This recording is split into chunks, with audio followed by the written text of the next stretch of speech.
കേരളത്തിൽ ഒരു രാഷ്ട്രീയ നേതാവ് ആകപ്പാടെ ജയിലിൽ കിടന്നു എന്ന് നമുക്ക് പറയാൻ കഴിയുന്ന ബാലകൃഷ്ണപിള്ള മാത്രമേ ഉള്ളൂ. അത് മന്ത്രി സ്ഥാനത്ത് നിന്ന് പോയതിന് ശേഷമാണ്.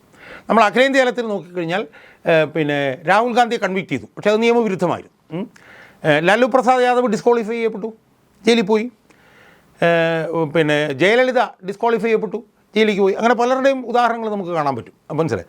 അപ്പം ആൻ്റണി രാജു എന്ന് പറഞ്ഞ MLA സംബന്ധിച്ചിടത്തോളം ദിവസങ്ങൾക്കുള്ളിൽ ജനപ്രാതിനിധ്യ നിയമം അനുസരിച്ച് ഡിസ്ക്വാളിഫിക്കേഷൻ വരും. അപ്പോൾ പ്രാഥമികമായി നമ്മൾ നോക്കുമ്പോൾ രണ്ട് കാര്യങ്ങളാണ് നമ്മൾ ഇതിനകത്ത് ഉയർത്തി കാണിക്കേണ്ടത്. ഒന്ന്, നിയമവ്യവസ്ഥയുടെ ഒരു വലിപ്പം, ഭരണഘടനയുടെ ഒരു വലിപ്പം, ക്രിമിനൽ ജസ്റ്റിസ് ഡെലിവറി സിസ്റ്റത്തിൻ്റെ ഒരു പോസിറ്റീവായിട്ടുള്ള ആസ്പെക്റ്റും, അതോടൊപ്പം തന്നെ ഇത് യഥാർത്ഥത്തിൽ മാധ്യമരംഗത്തിന് ഒരു ഒരു ഒരു ഒരു ടെക്സ്റ്റ് ബുക്ക് കേസായിട്ട് ഇത് വരണം എന്നാണ് ഞാൻ ആഗ്രഹിക്കുന്നത്. ഇപ്പോൾ ഉദാഹരണത്തിന് നമ്മൾ നിയമവ്യവസ്ഥയിലൊക്കെ സുപ്രധാന വിധികളൊക്കെ വന്നു കഴിഞ്ഞാൽ അതൊക്കെ ഒരു ടെക്സ്റ്റ് ബുക്ക് കേസ് പോലെ വരും പിള്ളേർക്ക് പഠിക്കാനൊക്കെ. മനസ്സിലായോ? അതുപോലെ ഈ അനിൽ ഇമ്മാനുവൽ എന്ന് പറഞ്ഞിട്ടുള്ള ഈ മാധ്യമപ്രവർത്തകൻ്റെ ഈ കാര്യത്തിലുള്ള ഇടപെടൽ ഈ മാധ്യമ സ്ഥാപനങ്ങളിൽ പഠന വിഷയമാക്കിയാൽ പോലും തെറ്റില്ല എന്നാണ് എനിക്ക് പ്രാഥമികമായിട്ട് അതിനെക്കുറിച്ചിട്ട് പറയാനുള്ളത്.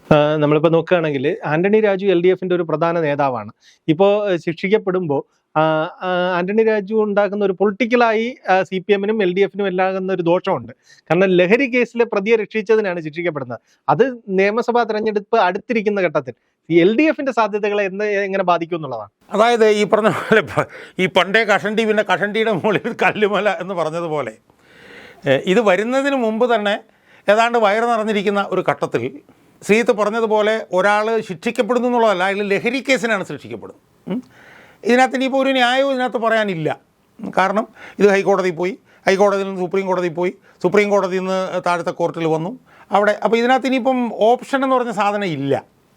പിന്നെ ഇതിനകത്ത് രണ്ടാമതൊരു പ്രധാനപ്പെട്ട പ്രശ്നം എന്ന് വെച്ചാൽ സുപ്രീം കോടതി തന്നെ കീഴ്ക്കോടതിയിലേക്ക് വിട്ടത് എങ്ങനെയാണെന്നറിയോ? സുപ്രീം കോടതി കീഴ്ക്കോടതിയിലേക്ക് വിട്ടത് ഭയങ്കര നെഗറ്റീവായിട്ടുള്ള പരാമർശങ്ങളോടുകൂടിയാണ്. ഇത് ഇത്രയും നാൾ താമസിച്ചത് ഭയങ്കര വൃത്തികേടായിപ്പോയി, അതുകൊണ്ട് ഒരു വർഷത്തിനുള്ളിൽ വിചാരണ തീർത്തോണമെന്ന് പറഞ്ഞു കഴിഞ്ഞാൽ സുപ്രീം കോടതി അവിടെ പറയാതെ പറയുന്നത് ഒരു വർഷത്തിനുള്ളിൽ ഇയാളെ ശിക്ഷിച്ചോണമെന്നാണ്. അവിടെ ശിക്ഷിച്ചോണമെന്ന് സുപ്രീം കോടതിക്ക് പറയാൻ പറ്റില്ല, പക്ഷേ ഒരു വർഷത്തിനുള്ളിൽ തീർത്തോണം എന്നുള്ളതാണ്.